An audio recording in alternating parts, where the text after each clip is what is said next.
Did you know a dying actor had to be replaced mid-production, forcing Harrison Ford to regrow his beard? Or that the movie accidentally saved China's failing theater industry after a decades-long Hollywood ban?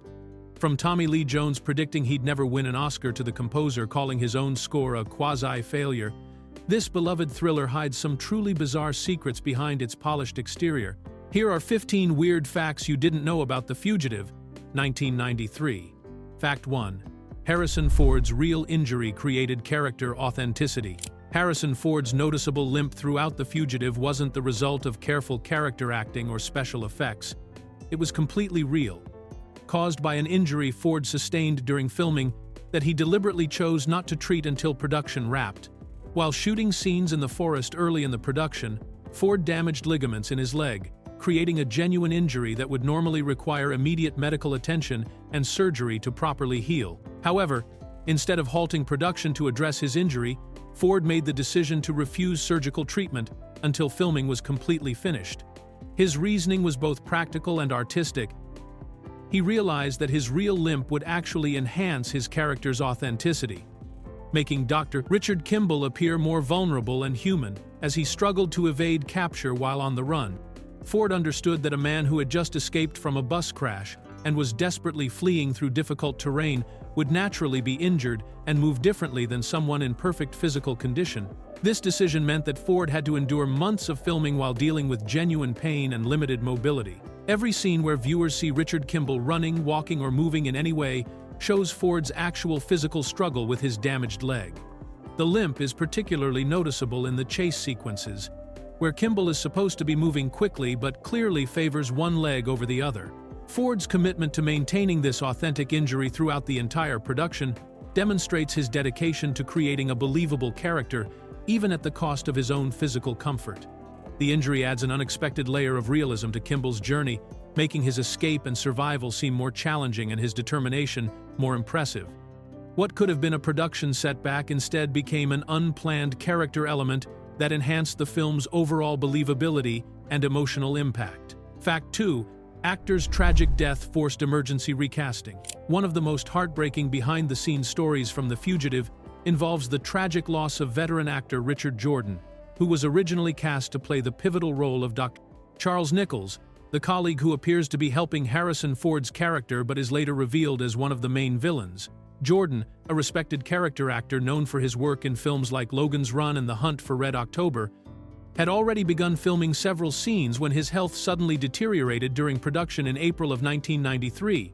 Jordan was diagnosed with a brain tumor that forced him to withdraw from the film completely, leaving the production in a difficult situation with a major role partially filmed but needing to be entirely recast. The actor's condition was serious, and tragically, Richard Jordan passed away on August 30th, 1993.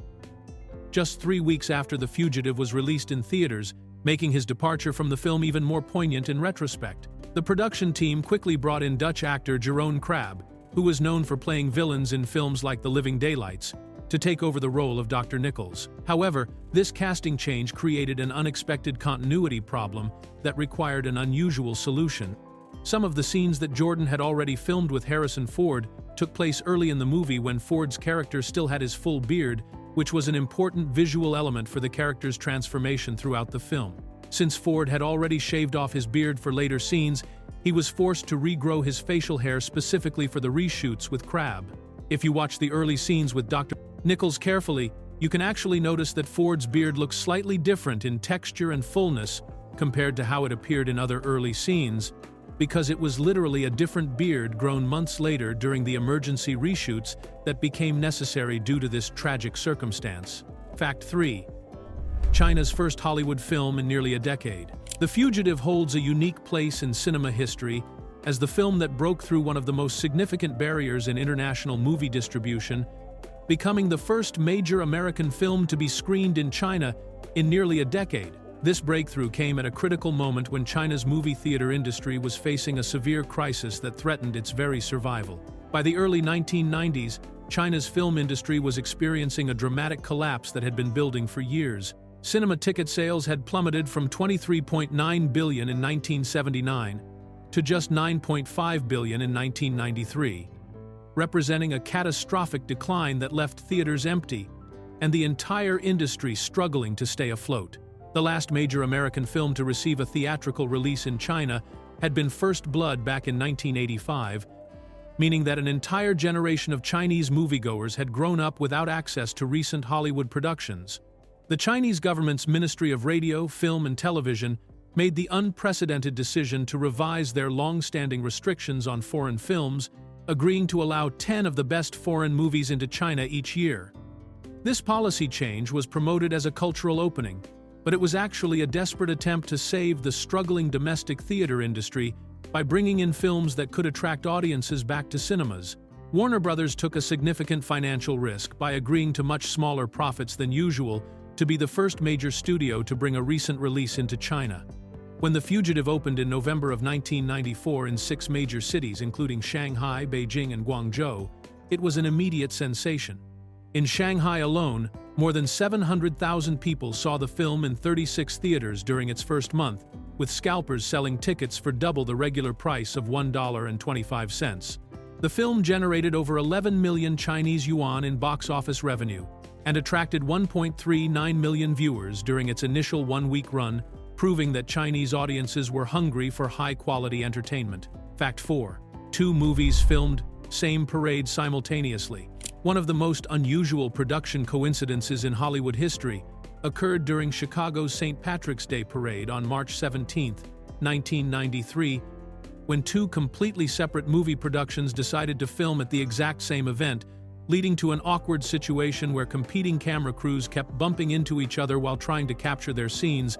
The Fugitive wasn't the only film that saw the parade as the perfect backdrop for a chase sequence, as director Michael Apted was simultaneously filming his thriller Blink starring Madeleine Stowe during the very same parade. Both productions had approached the Chicago Film Office in February about getting permission to film during the parade.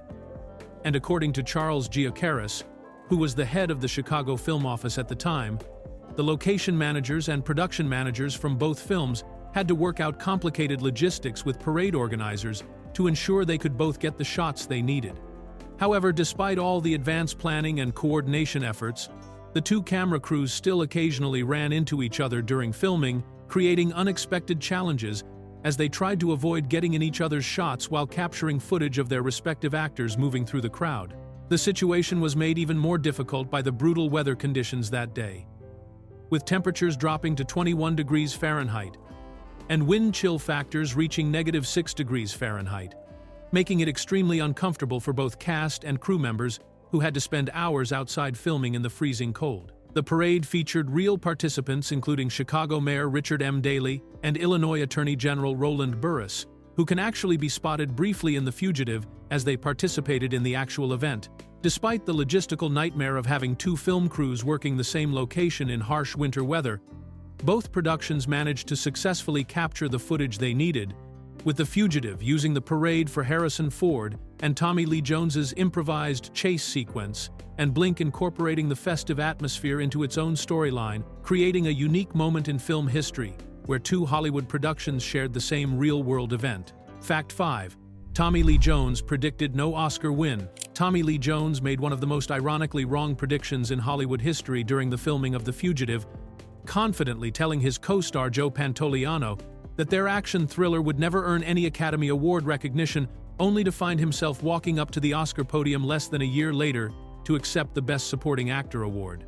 The conversation happened while Jones and Pantoliano were traveling from Cherokee to Chicago during production, when Jones was in a particularly relaxed and optimistic mood about their upcoming time in the city. According to Pantoliano's recollection of their conversation, Jones was excitedly talking about all the great food they would enjoy in Chicago, asking his colleague about his preferences for Chinese and Italian cuisine before casually dismissing any possibility of awards recognition. Jones told Pantoliano that they were going to have a great time in Chicago, eating at excellent restaurants and enjoying themselves because they didn't need to worry about the script being anything special, since, as he put it, "Let's face it, nobody's going to win an Academy Award on this one." Jones's prediction proved to be spectacularly incorrect when The Fugitive went on to receive 7 Oscar nominations, including a Best Picture nomination, and Jones himself won the Best Supporting Actor award for his memorable performance as the relentless U.S. Marshal Samuel Gerard. When Jones accepted his Oscar at the ceremony, he delivered a brief but memorable speech that included an unexpected reference to his appearance, telling the audience, "My thanks to the Academy for the very finest, greatest award that any actor can ever receive. The only thing a man can say at a time like this is, 'I am not really bald.'" Jones's comment about not being bald was actually a reference to his current appearance at the ceremony, where his head was completely shaved, because he was in the middle of filming another movie called Cobb, in which he played baseball player Ty Cobb.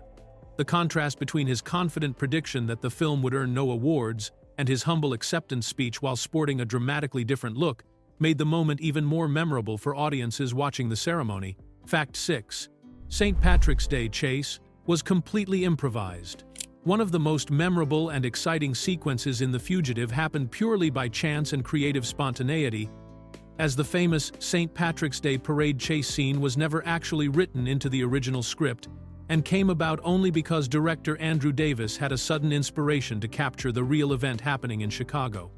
Davis, who was a native of Chicago and had previously filmed several movies in the city, really wanted to incorporate the authentic atmosphere and energy of the actual parade into his film, so he approached the mayor's office to request permission to film during the live event. After receiving approval from city officials, Davis made the bold decision to send Harrison Ford and Tommy Lee Jones directly into the crowd of real parade participants with handheld steady cameras, essentially creating the entire sequence through pure improvisation without any rehearsal or predetermined choreography. The camera operators had to run around trying to keep up with the two actors as they moved through the genuine crowd of St. Patrick's Day celebrants, creating a documentary-style authenticity that would have been impossible to achieve with extras or a controlled set. Ford later observed that this improvised approach worked particularly well for his character, because Dr. Richard Kimball was supposed to be keeping a low profile while trying to blend in with the crowd to avoid detection. Since Ford himself was trying to stay inconspicuous while filming, he didn't stand out as much as he normally would, which allowed him to move through the real parade participants for several minutes before anyone recognized him as a famous movie star. The entire sequence was shot using handheld steady cam equipment, which gave the chase scene its distinctive, urgent, and realistic feeling that perfectly matched the desperate nature of Kimball's situation. Davis's decision to abandon the script and work with the spontaneous energy of the actual parade created one of the film's most dynamic and visually interesting moments, proving that sometimes the best cinematic moments come from embracing unexpected opportunities rather than sticking rigidly to planned sequences. Fact 7. The one-armed man's prosthetic was actually real. The filmmakers behind The Fugitive created one of the most convincing prosthetic limb effects in movie history, through a surprisingly simple technique that fooled audiences so completely that many viewers believed they had actually cast an actor who was missing an arm. Andreas Katsoulas, who played the villainous Frederick Sykes, used his own real arm throughout the entire film, but the makeup team painted and designed it to look exactly like a mechanical prosthetic device, creating an illusion that was so effective it seemed completely authentic during most of the movie. This practical approach to creating the prosthetic arm effect worked perfectly for the majority of the film, allowing Katsoulas to move naturally while maintaining the appearance that his character had lost his limb and was using an artificial replacement. The painted prosthetic looked realistic enough that audiences never questioned its authenticity, and the technique avoided the complications and expenses that would have come with using computer-generated effects or more complex mechanical devices to hide the actor's real arm. However, this clever makeup solution created an unexpected continuity problem during the film's climactic fight sequence on the Chicago elevated train, where the illusion briefly fails in a way that sharp-eyed viewers can still spot today.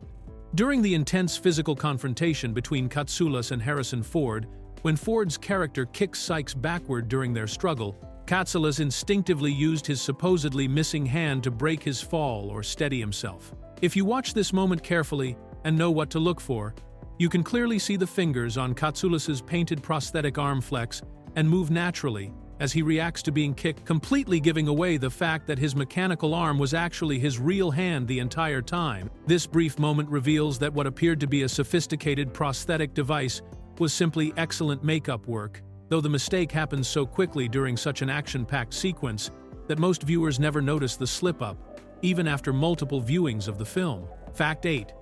Studio fought against Ford's facial hair. One of the most unusual ongoing battles between Harrison Ford and Warner Brothers studio executives centered around something as simple as facial hair, with the studio's chairman Robert A.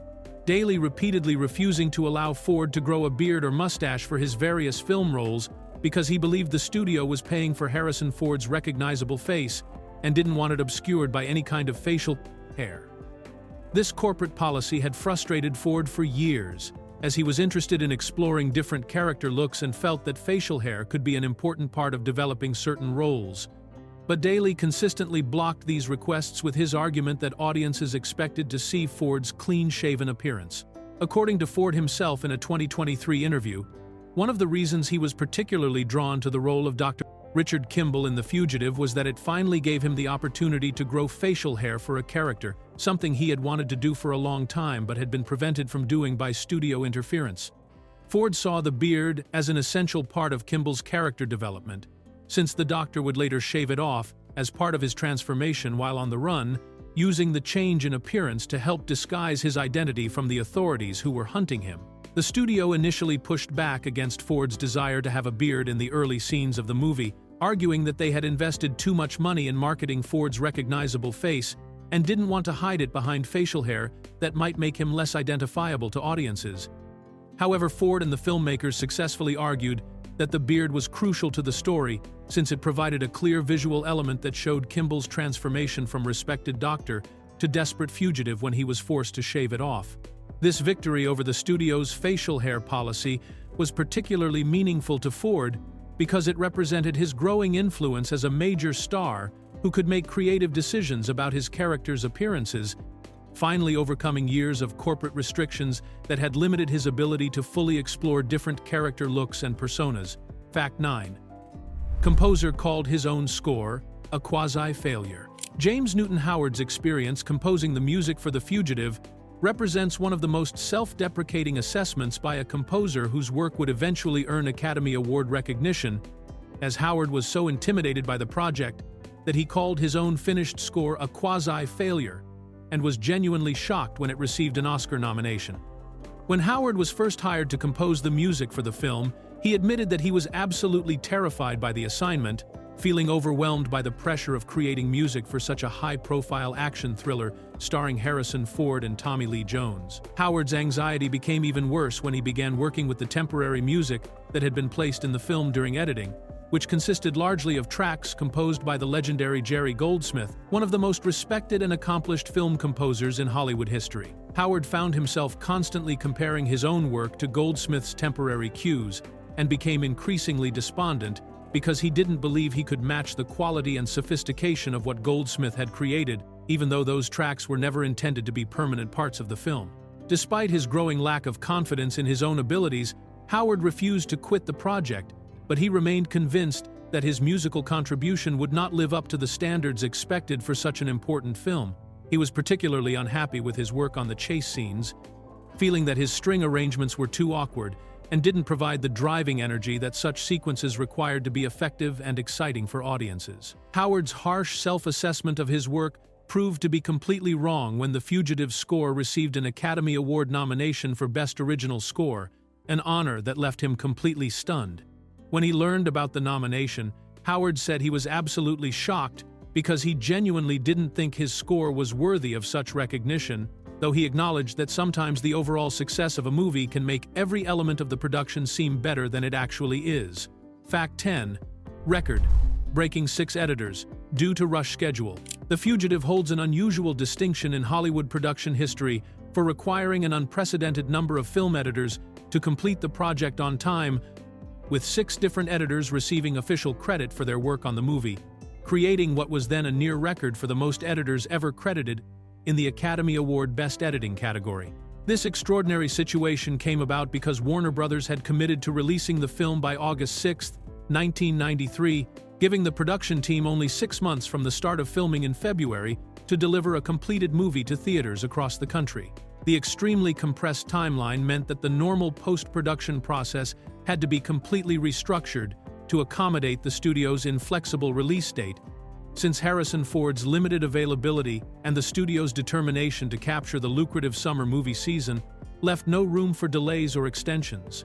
Producer Arnold Kopelson described the editing process as requiring massive resources that went far beyond what would typically be needed for a film of this scope, explaining that instead of having the usual 1 or 2 editors working with a few assistants, the production employed what he called 7 editors and 21 assistants working almost around the clock. According to Kopelson, this around-the-clock editing marathon was a rather harrowing experience that pushed everyone involved to their absolute limits as they struggled to assemble the complex action sequences, chase scenes, and dramatic moments into a coherent and exciting final product. The 6 editors who ultimately received official credit for their work were Dennis Virkler, David Finfer, Dean Goodhill, Don Brochu, Richard Nord, and Dov Honig, representing an almost unheard-of level of collaboration in the editing room. When The Fugitive received its Oscar nomination for Best Editing, it marked the most names that category had ever included up to that point in Academy Award history, highlighting just how unusual this massive collaborative editing effort had been. The fact that a film requiring such an unprecedented editing team could still achieve the level of quality necessary for Oscar recognition demonstrated the skill and dedication of everyone involved in the post-production process. Fact 11. Train crash used real locomotives and bus. Director Andrew Davis made the bold decision to create one of the most spectacular and memorable crash sequences in movie history by using actual trains and buses instead of relying on miniatures or early computer-generated effects, resulting in a massive practical stunt that required extraordinary preparation and precise timing to execute safely. While computer-generated imagery was beginning to emerge in Hollywood by 1993, as demonstrated by films like Jurassic Park that same summer, it was still primarily used for fantasy and science fiction movies rather than realistic action sequences, so Davis chose to achieve maximum authenticity by staging a real collision. Special effects expert Ray Arbogast oversaw the construction of a 200-yard-long stretch of functional railroad track at the Smoky Mountain Railway in North Carolina specifically for this stunt, creating a controlled environment where the crash could be filmed safely while still using genuine full-sized vehicles. The production team purchased train cars that were already scheduled to be retired from active service, including 2 complete locomotives, ensuring that no valuable or historically significant equipment would be destroyed during the filming process. To create the dramatic collision, the movie train was positioned on the specially built track and pushed from behind by another locomotive to achieve speeds of more than 35 miles per hour before being deliberately rammed into an actual bus that had been carefully positioned in its path. The impact was so powerful that it sent the bus flying more than 300 yards from the point of collision, creating the spectacular destruction that audiences see in the final film. The entire sequence was captured using 16 different cameras positioned at various angles around the crash site, ensuring that the filmmakers would have multiple perspectives of the collision and wouldn't need to attempt the dangerous and expensive stunt more than once. This commitment to practical effects and real stunts, rather than relying on special effects that might have looked less convincing, helped establish The Fugitive's reputation for authentic and thrilling action sequences that still hold up decades later. Fact 12. Julianne Moore's romance subplot was filmed then cut. Julianne Moore's role in The Fugitive was originally conceived as a much larger and more significant part that included a romantic storyline between her character Dr. Ann Eastman and Harrison Ford's Dr. Richard Kimball, but the filmmakers made the dramatic decision to cut entire completed scenes from the final version because they realized the romance would fundamentally undermine the emotional core of the story. In the original script and initial filming, Moore's character was supposed to have an extended relationship with Kimball that went far beyond their brief hospital encounter, with scenes showing Kimball seeking her out for help and gradually developing romantic feelings for her as they worked together. Harrison Ford himself was instrumental in recognizing that this romantic subplot created a serious problem with the character's motivation and emotional journey, helping to convince the filmmakers that audiences would have difficulty accepting Kimball's desperate quest to find his wife's killer if he was simultaneously pursuing a new relationship with another woman. About 3 days into filming these romantic scenes, director Andrew Davis and producer Peter McGregor Scott realized that Ford was absolutely right about the story problems this subplot would create. Producer Arnold Kopelson received a phone call from the production team explaining that they needed to eliminate Moore's extended scenes entirely, which meant telling the actress that her role was being significantly reduced through no fault of her own performance. According to the filmmakers, This was an extremely difficult conversation to have with Moore, who had prepared for a substantial part and had already filmed multiple scenes that would never be seen by audiences. Moore was reportedly gracious and professional about the sudden change to her role, understanding that the decision was made for the good of the overall story rather than because of any problems with her acting or character development. The filmmakers emphasized that they genuinely liked Moore and thought she was excellent in the role, but they recognized that keeping the romantic subplot would have destroyed the film's emotional integrity and made Kimball's single-minded pursuit of justice seem less compelling and authentic to audiences. Fact 13. Only TV. 2. Film Best Picture. Oscar nominee. The Fugitive holds a remarkable and unique distinction in Academy Award history that has remained unbroken for over 3 decades, as it stands as the only movie adaptation of a television series ever to receive a nomination for Best Picture, the most prestigious award given by the Academy of Motion Picture Arts and Sciences. This achievement is particularly impressive when you consider how many television shows have been adapted into major motion pictures over the years, including everything from classic series like Mission Impossible and Star Trek to more recent adaptations of shows like Charlie's Angels and The A-Team. The original Fugitive television series ran from 1963 to 1967 and was a massive cultural phenomenon that captivated audiences with its story of Dr. Richard Kimball, played by David Janssen, who was wrongly convicted of murdering his wife and spent 4 seasons searching for the real killer while evading capture by law enforcement. The show's finale was one of the most watched television events in history at the time, making it a natural candidate for a big-screen adaptation that could attract both fans of the original series and new audiences unfamiliar with the television version. When the movie version was released in 1993, it not only became a massive commercial success, but also earned widespread critical acclaim that translated into 7 Academy Award nominations, including the coveted Best Picture nomination alongside Best Supporting Actor, Best Cinematography, Best Film Editing, Best Original Score, Best Sound, and Best Sound Effects Editing. While the film ultimately lost the Best Picture award to Schindler's List, its nomination represented a significant achievement for television adaptations and demonstrated that movies based on TV shows could be taken seriously by both critics and the Academy. The fact that no other television adaptation has managed to earn a Best Picture nomination in the decades since The Fugitive's success highlights just how difficult it is to create a film version of a TV show that achieves both a commercial success and the level of artistic recognition necessary for the Academy's highest honor. Fact 14. Joe Pantoliano faked his character's survival.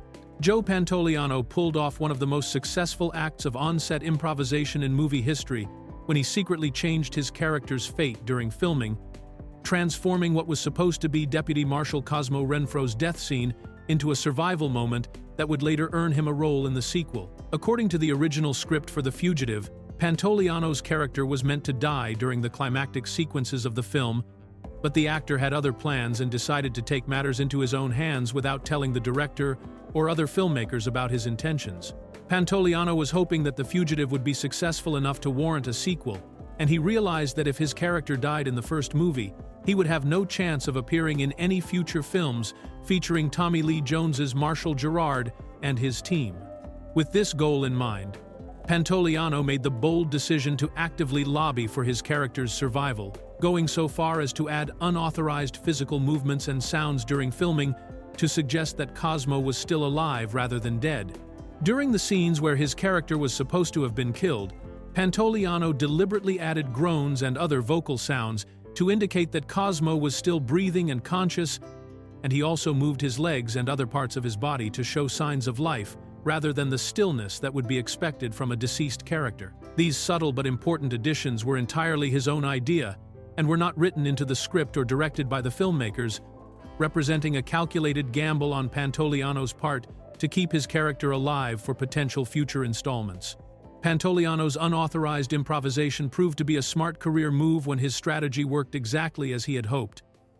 The Fugitive became a massive hit that led to the 1998 sequel U.S. Marshals, and because Pantoliano had successfully convinced audiences that Cosmo survived the events of the first film, he was indeed brought back to reprise his role alongside Tommy Lee Jones in the follow-up movie. Fact 15. Accidental fireworks created perfect movie ending. The spectacular fireworks display that appears in the final moments of The Fugitive was never planned by the filmmakers, and came about purely through an incredible stroke of luck that created one of the most visually striking and emotionally satisfying endings in action movie history.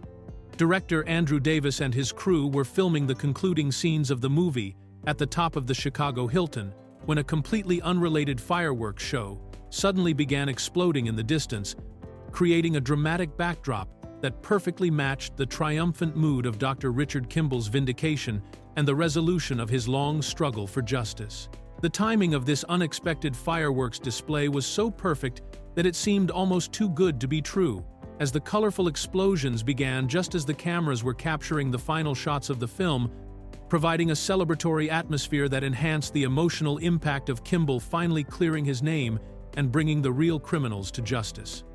Davis immediately recognized that this spontaneous visual spectacle was exactly what the movie needed to create a memorable and uplifting conclusion, even though it had nothing to do with their production and was happening completely by coincidence. Without hesitation, Davis frantically shouted instructions to his camera operators to "Start rolling, shoot them," making sure that they captured every moment of the unexpected fireworks show before it ended, and the opportunity was lost forever. The director's quick thinking and ability to recognize a perfect cinematic moment when he saw it allowed the production to incorporate this stunning visual element into the film's finale without any additional cost or planning. The accidental fireworks became such an integral part of the movie's ending that audiences assume they were always part of the script, creating a sense of celebration and closure that feels completely natural and intentional. This spontaneous addition demonstrates how sometimes the best moments in filmmaking come not from careful planning, but from being ready to embrace unexpected opportunities when they present themselves, turning a random coincidence into a perfect artistic moment.